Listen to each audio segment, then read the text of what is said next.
तर नमस्कार रामराम मंडळीचा. तर आजच्या दिवसाला सुरुवात करूया.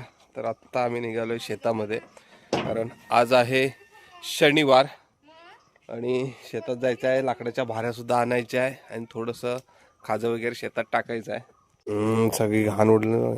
तर खाजं घेऊन तर आलेले आहेत आता.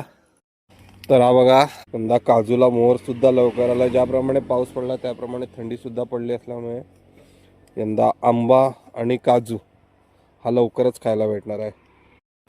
तर आज सुट्टी असल्यामुळे सगळी घरची सुद्धा कामं आहेत.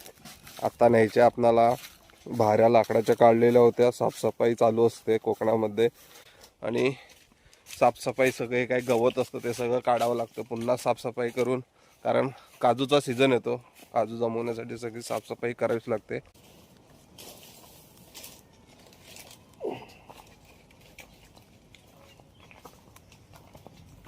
तर सुट्टीच्या दिवशी अशी सुद्धा सगळी कामं घरची करायला लागतात. असंच आहे आपली कोकणातली लाईफ.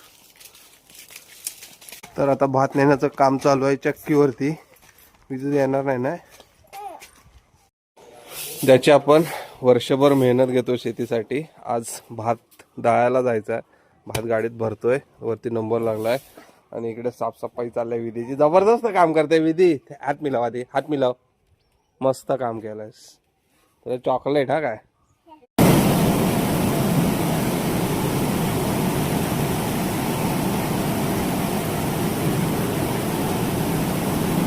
तर आताच्या दुपारच्या जेवणामध्ये आहे मस्तपैकी बटाट्याची भाजी आणि घरगुती पद्धतीचं श्रीखंड आणि चपाती. चला तर आता जेवून घेऊया मस्तपैकी. फायनली दुपारचं जेवण वगैरे झालंय आणि आता निघालेलो आपण रत्नागिरीला. आत्ता खाली बाजारात आलोय आणि आज शनिवार असल्यामुळे गर्दी तर आहे थोडीफार. तर आज आहे ना, गाडी पूर्णपणे भरलेली आहे आणि आत्ता सगळी खरेदी करून आता जातोय आम्ही. कुठे आलोय? साक्षी फूड्समध्ये बघा. तरी बघा, फायनली आपली सगळी खरेदी झालीत. साधारण 20 किलोचं फरसाण घेतलेलं आहे आणि बाकीचं सगळं सामान आता इथून तर खरेदी झालंय आणि फायनली आता घरी आलोय. आणि हे बघा मडकं आणलंय. आता थंडीचे दिवस सुरू झाले मस्तपैकी पोपटी करण्यासाठी. तर फायनली आपलं जेवण सगळ्यांचं आलेलं आहे. पनीर मसाला चांगलीशी पाना तरी यांनी चेअर. थँक्यू.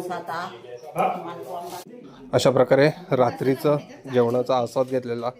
आणि म्हणजे आता व्हिडिओ इथंच संपते. जर का व्हिडिओ आवडले असेल तर नक्की आपल्या चॅनलला लाईक, शेअर आणि सर्वात आधी सबस्क्राईब करायला अजिबात विसरू नका.